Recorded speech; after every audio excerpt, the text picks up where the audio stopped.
Pero yo me acercaré a Dios, pues para mí, eso es lo mejor. Cerca de Dios es mejor.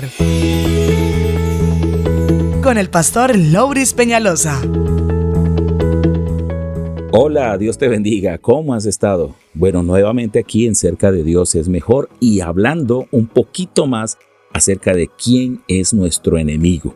Vamos a continuar lo que hablamos la vez anterior acerca de tener un corazón sano y un espíritu enseñable. Hablamos hasta el punto donde dijimos que hay actitudes, sentimientos, emociones insanas que están dentro de nosotros que Dios necesita sacarlas. Para eso en muchas ocasiones usará personas, pero que no veamos a esas personas como nuestros enemigos. Ojo con las voces dentro de nosotros que nos quieren llevar a la enemistad con los demás. Cuando hablamos de voces dentro de nosotros, no necesariamente estamos hablando de demonios o espíritus malignos. Sí, a veces puede haber opresión demoníaca, claro que sí. Pero estamos hablando de precisamente la amargura, el odio, el resentimiento, la envidia, la inseguridad. Todo eso dentro de nosotros nos habla. Obvio, somos nosotros mismos, pero desde la perspectiva de la envidia, de la inseguridad, de los celos, de la amargura. Desde esa perspectiva, a veces llegan voces a nuestro corazón, a nuestra mente.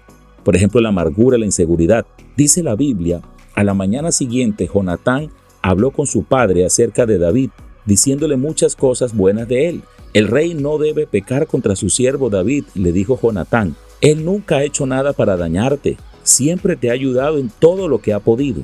¿Te has olvidado de aquella vez cuando arriesgó su vida para matar al gigante filisteo y de cómo el Señor le dio como resultado una gran victoria a Israel? Ciertamente estabas muy contento en aquel entonces. ¿Por qué habrías de matar a un hombre inocente como David? No hay ningún motivo en absoluto. Así que Saúl escuchó a Jonatán y juró, tan cierto como que el Señor vive, David no será muerto. Después Jonatán llamó a David y le contó lo que había sucedido. Luego lo llevó ante Saúl y David sirvió en la corte igual que antes. Entonces la guerra se desató nuevamente y David dirigió a sus tropas contra los filisteos. Los atacó con tanta furia que todos huyeron.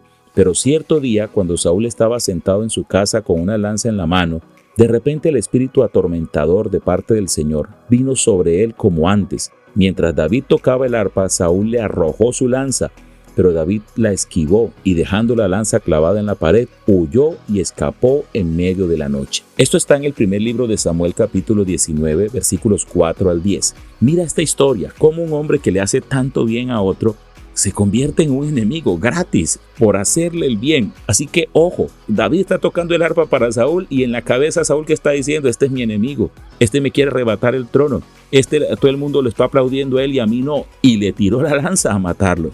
Tremendo lo que está pasando en la cabeza de una persona. Ojo con esas voces. Pero también debemos buscar el proceso de discipulado y formación para que nuestro corazón sea sano y nuestro espíritu sea enseñable. ¿Cómo así? Todos nosotros venimos con una cantidad de sentimientos y emociones contrarias, equivocadas, algunos con altivez, con soberbia, otros con problemas de baja autoestima, tantas cosas. Y cuando hablamos entonces de tener un corazón sano y un espíritu enseñable, dentro de esto cobra gran importancia el discipulado, la formación espiritual. ¿Qué es eso? Que tú te des a la tarea de aprender la palabra de Dios. Los principios que están allí descritos en la palabra de Dios, que es la mejor sabiduría y la mejor manera de vivir.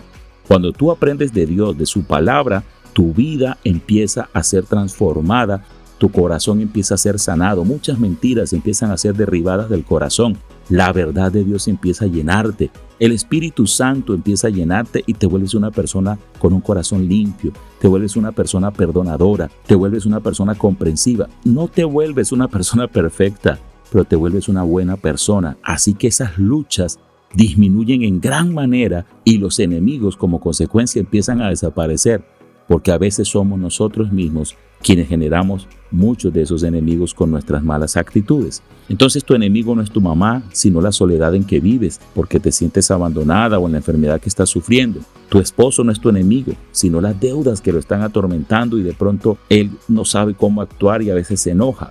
Tus hijos no son tus enemigos, sino los conflictos que tienen en su interior o en el mundo que los atrae.